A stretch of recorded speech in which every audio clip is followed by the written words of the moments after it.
Allez-y. Bonjour, c'est Chantal. J'ai rencontré Daniel, et qui me demande de vous témoigner. Ben voilà, mon histoire, elle date c'est J12 aujourd'hui. Je suis partie de Carbone, dans le sud de Toulouse. J'ai rejoint la route du Piémont entre le Mas d'Asile et Saint-Lizier. Je fais à peu près 20-25 km par jour et je sors de ma gare de Bigorre là ce matin. Je vais en direction de Lourdes. Aujourd'hui, j'ai choisi un peu la voie de la feignante, j'ai choisi la route. Mais voilà, le matin, en général, je choisis la route du Piémont, elle est très bien. La Fédération française de randonnée par le GR 78, elle est très très belle. Mais aujourd'hui, j'étais pas assez en forme, avec une voie un peu éraillée, pour me faire tout l'école et monter à 1200 mètres. Donc voilà. Après Lourdes, je fais Oloron-Sainte-Marie, Oloron-Sainte-Marie, Saint-Jean-Pied-de-Port, Roncevaux, Zoubiri, Burgos, Léon, Santiago, et si Dieu veut, au bout de la terre, Fisterra. Alléluia. et ça fait que, c'est-à-dire que vous arrivez quand? Alors vous avez prévu d'arriver quand à Saint-Jean? Alors j'ai prévu d'arriver à peu près vers la mi-juin, parce que le week-end de Pâques, je vais me le préserver. Là, j'arrête mardi. Et le week-end de Pâques, je vais quand même le préserver avec mes 6 enfants et mes 5 petits-enfants. Et mon époux, pardon. Et je refais une pause aussi le 15 mai. Je peux peut-être le dire sur les ondes, parce que j'ai... Ça veut dire que vous faites tous les jours, vous faites 20-25 km. Oui, c'est ça. Voilà. C'est pas trop dur, ça va? Non, 20-25 c'est bien. Au-delà de 25, oui. Ouais. J'ai tenté une fois 29, je ne recommencerai plus. Ouais. Ah, parce qu'on arrive le soir, on est mort de chez mort, et la personne qui vous attend, eh ben, elle stresse parce qu'elle dit, oh là là, elle n'est pas encore arrivée, je suis arrivé à 6h moins le quart, alors que le matin, je pars à 8h15, 8h30. Hein. Ouais, donc ça fait des sacrés routes. Parce que ça fait que là où vous passez la nuit, ils sont au courant. Oui, oui, c'est ça. Ah, d'accord. J'ai au moins une huitaine de jours de réservation, et quand j'ai passé 2-3 jours, je reprends 2 ou 3 jours de réservation. Ah, voilà. Ouais. J'ai pas voulu prendre plus au cas où il m'arrive quoi que ce soit, et que je suis obligé de tout redécommander. Ouais, Et il paraît que en France on réserve, en Espagne on réserve pas. Ouais. C'est pas la peine. Bien, c'est pas la peine. Il y a tellement d'auberges que c'est même pas la peine de réserver. Hein. Et sinon, depuis que vous êtes parti, vous avez trouvé la neige un petit peu ou pas du tout? Alors depuis que je suis parti, j'ai vu tous les temps. Je suis parti sous la flotte. Après, au col de Portet d'Aspet, j'ai eu de la neige, et de la neige jusqu'aux genoux pour monter au col. Pourquoi? Parce que sur la route, les déneigeuses, qu'est-ce qu'elles font? Elles chassent la neige. Il y a la chasse dans le chemin du randonneur. Ce qui fait que le randonneur, les 5 derniers mètres qu'il a à faire, c'est dans 50 cm de neige.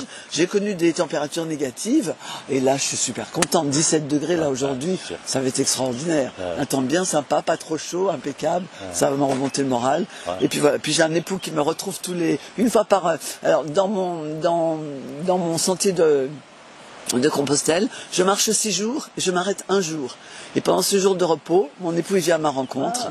Ça permet aussi de l'associer, parce qu'il a essayé mais il n'a pas pu. Voilà. Mais avec du recul, je me dis c'est très bien, je n'ai que moi à m'occuper. Et vous avez eu l'idée comment alors Alors c'est il y a 2 ans, quand on a été en confinement, notre dernier fils m'a dit, maman, puisque tu n'as rien à faire, on va regarder de Saint-Jacques à la Mecque. Et quand j'ai vu ce film-là, je dis mais il faut que je me le fasse, c'est trop bien, c'est trop bien. J'ai regardé plein de vidéos sur YouTube, dont celle de Le Renard Vagabond. Elles sont vraiment très bien. Il fait des petites vidéos tous les jours d'une vingtaine de minutes. Il en fait 84. Lui, il part de Le Puy-en-Velay, Saint-Jean-Pied-de-Port, et donc après il continue. Et elles sont vraiment très très bien faites. Et moi donc j'ai voulu partir de chez moi, donc de Carbone, mais l'année prochaine, au mois de juin, je me fais le Puy-en-Velay, Saint-Jean-Pied-de-Port. Ah oui, parce qu'elle est vraiment belle aussi cette route. Elle est vraiment belle. Et ça fait que vous faites de temps en temps des photos pour monter quelque chose. Bien sûr. Je suis partie avec... Alors, longtemps, je me suis dit, qu'est-ce que tu fais? Tu fais un groupe WhatsApp ou tu fais pas le groupe WhatsApp? Puis je lui dis, non, j'ai pas envie d'être tributaire, j'ai envie de me retrouver. Et puis il y a tellement de gens qui m'ont dit, mais si, ça nous permettra de te suivre, etc. Et j'avoue que je regrette pas du tout. J'ai créé un groupe, finalement, ils sont 46. Et je leur envoie quelques photos le soir. Et j'ai 2 retours qui sont extraordinaires et qui vous portent.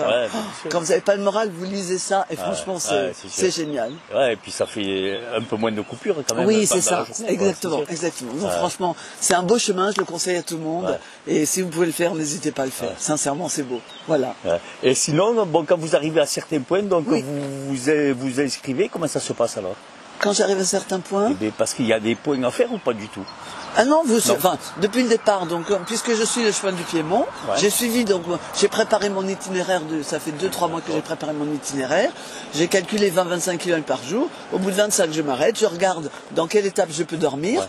Et dans le bouquin de Fédération française de randonnée, vous pouvez voir au début, à l'endroit où vous êtes, ils vous donnent tous les gîtes. Et donc, vous choisissez. Soit c'est suffisamment bien. Là, par exemple, pour demain, j'ai prévu de Lourdes, j'ai prévu de faire Bruges et Buzy.